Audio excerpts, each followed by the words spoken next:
ओम नमो भगवते वासुदेवाय। ओम नमो भगवते वासुदेवाय। सच्चिदानंदरूपाय विश्वोत्पत्त्यादिहेतवे तापत्रय विनाशाय श्रीकृष्णाय वयं नमः।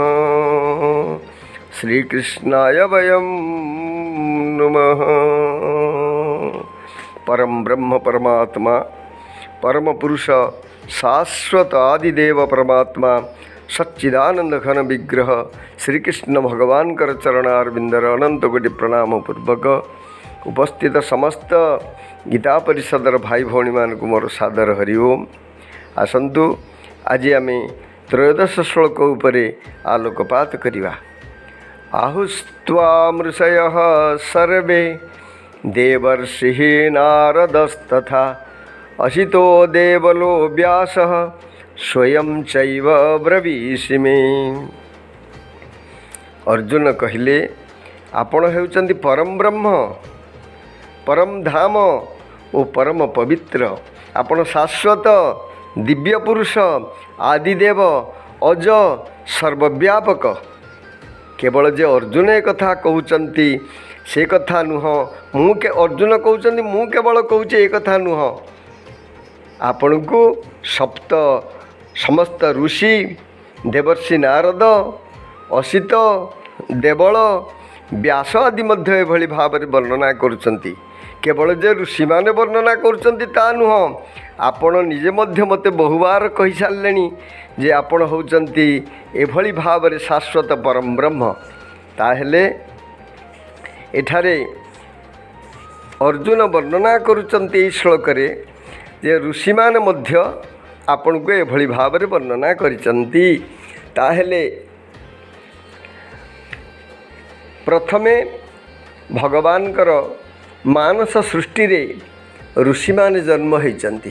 तेणु प्रथमतः जो ऋषि सप्त ऋषि जन्म होइतिले से माने होचंती दिव्य द्रष्टा भाव रे भगवान तांको तैयारी करथिले। तेणु से माने वेदर मंत्र को देखि पारुथिले। ऋषयः मंत्र द्रष्टारः ऋषि माने मंत्र को दर्शन करुथिले। तेणु आमे कौनसी वेद मंत्र पाठ कला बेले ऋषि छंद इत्यादि पाठ करि थाउ। ओमस्य पुरुष सूक्त मंत्रस्य साध्यो नारायण ऋषि अनुष्टुप छंद इत्यादि न्यास परे आमे कौनसी मंत्र को पाठ करि थाउ। से ऋषि मान को प्रथमे स्मरण करि थाउ। ये ऋषि माने ये समस्त ग्रंथ भगवान को विषय लिखि थांती। तेणु प्रथम यज्ञ आमे सकाळे जो यज्ञ करि थाउ ब्रह्म यज्ञ ताको ऋषि यज्ञ मध्य कहा जाए।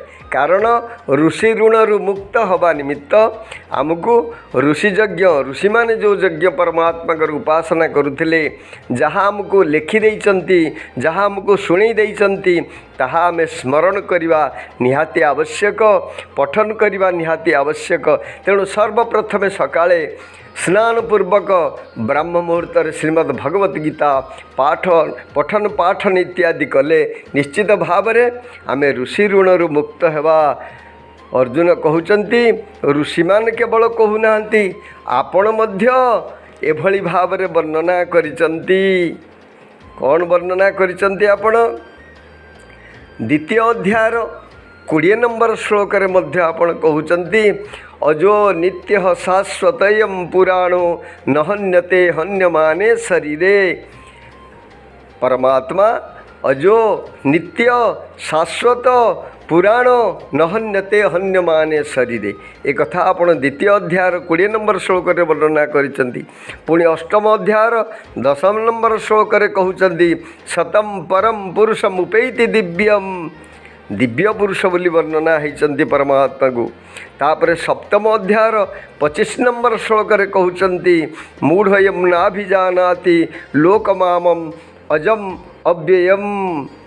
मु अज अव्यय बोली मूढ़ लोक माने जानी पारंती नहीं। तापर नवम अध्याय 4 नंबर श्लोक कहते मया तदमिदं सर्वं जगत अव्यक्त मूर्तिना, ये सारा संसार मोर अव्यक्त स्वरूप परिपूर्ण होइछि। तेणु परमात्मा निजे मध्य एक कथा वर्णना करिसंती। तांकर शाश्वत रूप विषय कहिबार तात्पर्य जे परमात्मा आउ ऋषि माने आउ अर्जुन तो या भितर गोटे नित्य संबद्ध रही।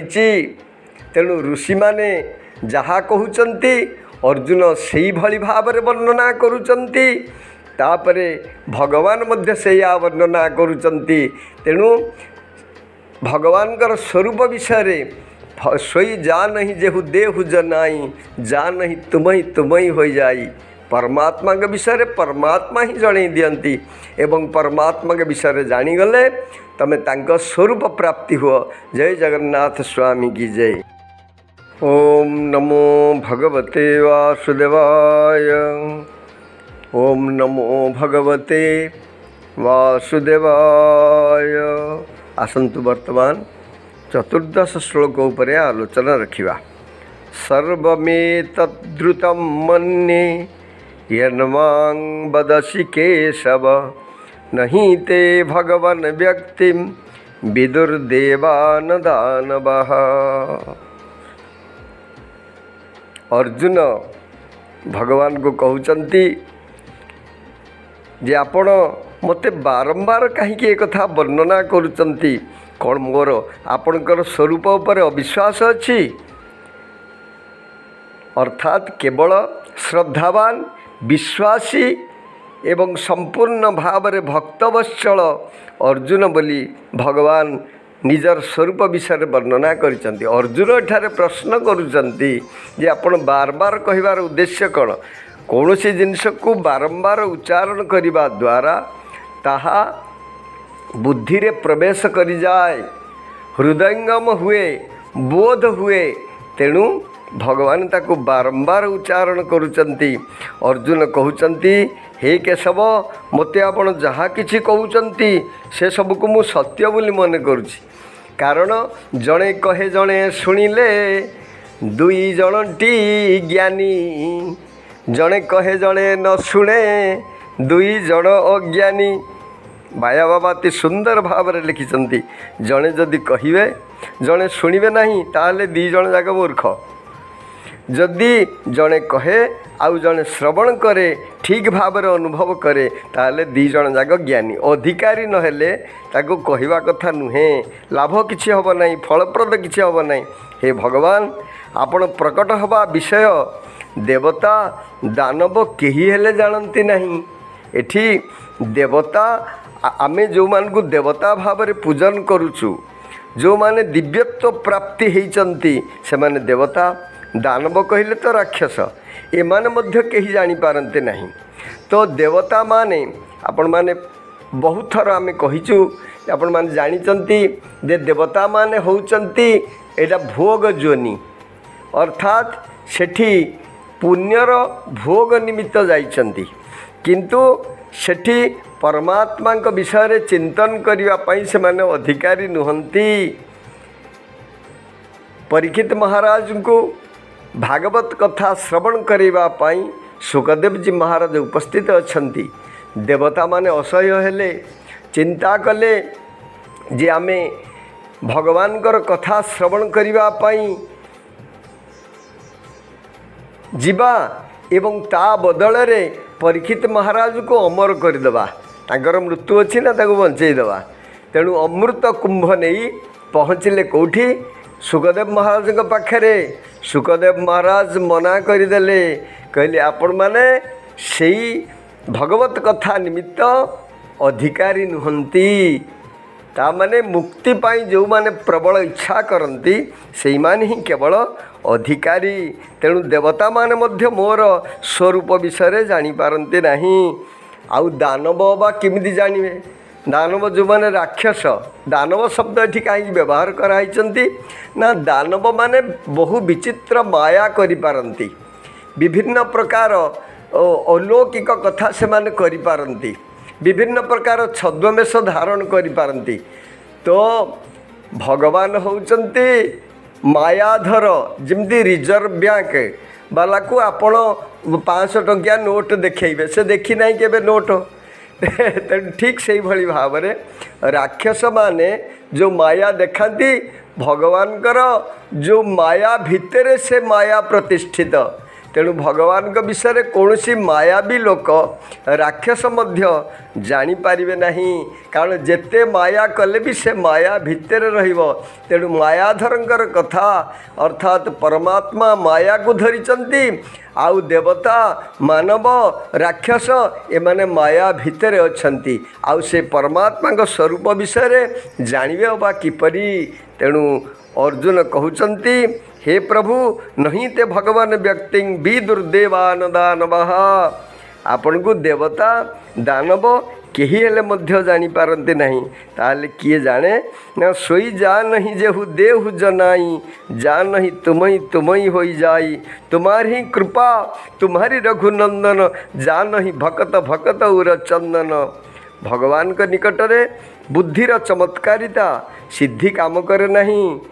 बड़ बड़ भौतिक आविष्कार द्वारा कई भगवान को मध्य जानी पारंते नहीं।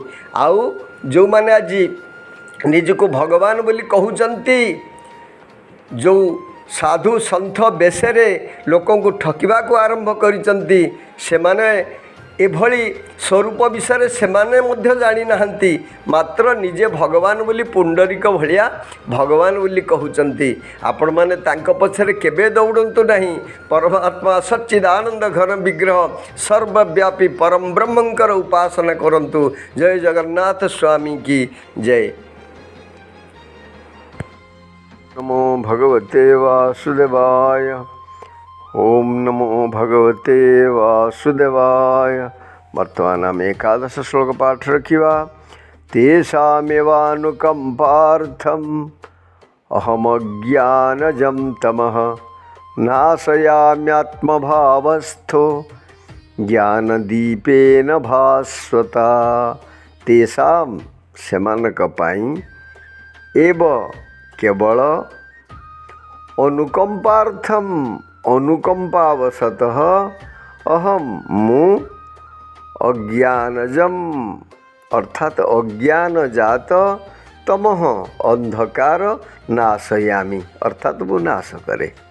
आत्मभावस्थ अंतकरण रे रही ज्ञान दीपेन ज्ञान दीप द्वारा भास्वता प्रकाशमय दीप्तिवान।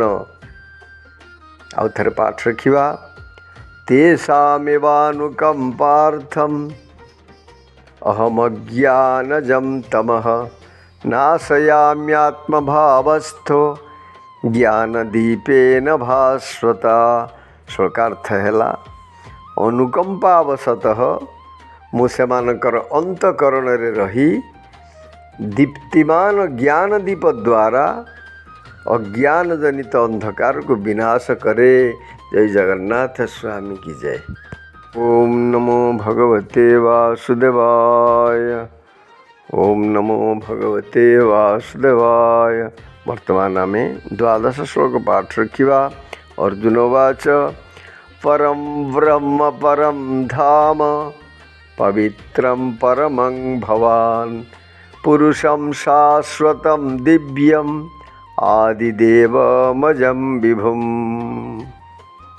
परम कहले परम, ब्रह्म ब्रह्म, परम परम, धाम धाम, पवित्रम पवित्र, परम परम, भवान आपण, पुरुषम पुरुष, शाश्वतम शाश्वत, दिव्यम कहले दिव्य, आदिदेवम आदिदेव, अजम कहले अज, विभुं कहले सर्वव्यापी। आउ थर पाठ रखिवा। परम ब्रह्म परम धाम पवित्रम परमं भवान् पुरुषं शाश्वतं दिव्यम आदिदेवमजं विभुम। श्लोकार्थ है अर्जुन कहले आपण हेउचंती परम ब्रह्म परम धाम परम पवित्र सनातन दिव्य पुरुष देवता मानकर आदिदेव अज एवं सर्वव्यापी। जय जगन्नाथ